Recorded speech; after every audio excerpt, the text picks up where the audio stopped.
Hello, and welcome to Church at Home with Rachel for Friday, the 3rd of March. Um, I want to talk about something a little bit funny today. On Monday, um, I put up a post about tourists being tourists or pilgrims, and one of the members of the Church at Home community, who is pretty profound. He loves to write, and I love what he writes. Wayne sent me a link to a commercial for a business that helps businesses to get all their ducks in a row, so to speak. And the whole commercial is it looks like cowboys out on the range, but they're not cowboys. They're cat boys. They're a bunch of gentlemen on horses herding cats, and it talks about herding cattle is one thing, but herding cats is something else. If you can do that, it's actually a really effective commercial. And if I had a business to run, I would probably remember the company that posted the commercial. But I just want to say thank you to Wayne for that, because the herding cats image, how many of you know what that's like? Like, know what I mean? When I was early ordained, I was involved with a program called Fresh Start, where some of us lay people and clergy were trained to go out into congregations and to talk to clergy and teach them about that beautiful time of transition. That time when, your priest has said, I'm retiring or I'm moving on to a new church, and you don't have one yet. And in the diocese I was in, there wasn't a rush. It wasn't like, okay, your priest is leaving on the 28th of February, so your new priest starts March 1st. No, we would be like, oh, your priest is leaving at the end of February, so you're going to take 6 or 8 months or even a year, and you're going to do some study, and you're going to talk to each other, and you're going to discover who you are today, not who you were when your former priest came, but who you are today, so that we can best help you find the priest that God is calling to help you move forward. Like job interviews, sort of. But first you have to create, we don't have job descriptions per se for priests in the Anglican Church of Canada. We have some, but it's all different. Every parish is different.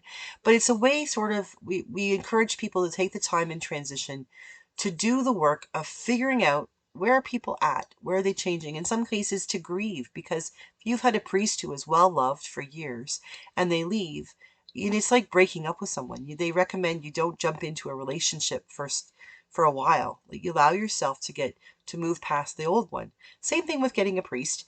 If you have a priest who leaves, even if they left in a hail of bullets, then you need time to heal. So either way, take your time. That was the advice we always gave. Take your time. Don't be in a hurry. And part of the work you need to do is talk to each other as a congregation, as members of the congregation. Discover what it is that you're looking for, and who do you think you might be called to be, that maybe, the new priest might be able to help you with that. And then form your vision and your goals, and what kind of priest you're looking for, um, based on that, not on looking back, but looking forward. And so we would go into these congregations and we would do lots of things like systems theory, like what happens when a new person enters in or an old person leaves. Everything changes. Little things on how to be the new person and how to receive the new person and how do you get to know each other, things like that. And one of the things it talked about was this transition period. It's kind of like throwing spaghetti at the wall, herding cats, or pushing string. Like it's all ridiculous. I can't herd one cat, let alone two or eight or 1,000. I'm not great with cats, and they just know that. I'm allergic to cats, so it guarantee I go to a home visit and they say, "Oh, my cat is completely antisocial." That cat will be sitting on my shoulder, rubbing its fur under my nose within 30 seconds. It happens every time. And I like cats to a degree, but I am wildly allergic to them. So I usually end up looking like I'm crying by the time we're done. But I can't get a cat to do what I want it to do. Have you ever tried to push string? It won't go where you want it to go. One end move, the other end doesn't. You throw spaghetti at the wall, some stuff hits, some stuff hits the floor. It's just a mess. These are all things that we talk about. Oh yes, there was one about building with Jello, trying to build a structure using Jello pieces. It's possible, but it's really difficult. And this idea that when we approach things, we need to be aware that not everything's going to go as we want it to.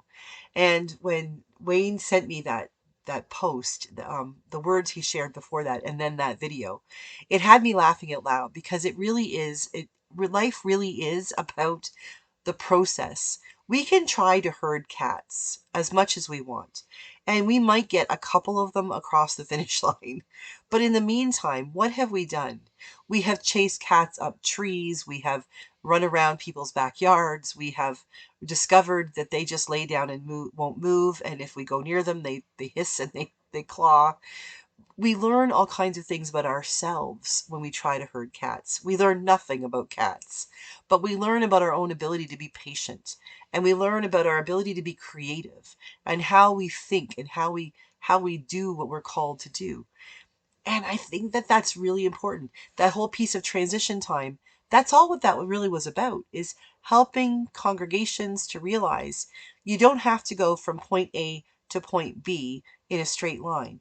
Sometimes it's really great to go from point A to point B by checking out point 1 and point Roman numeral 6 and point geographical area, latitude and longitude over here before you come back to point B, because all of those experiences, all of those jumping around and doing things you really didn't expect to do, maybe didn't even really want to do, are things that you can learn from and you can have fun with, and they change who you are.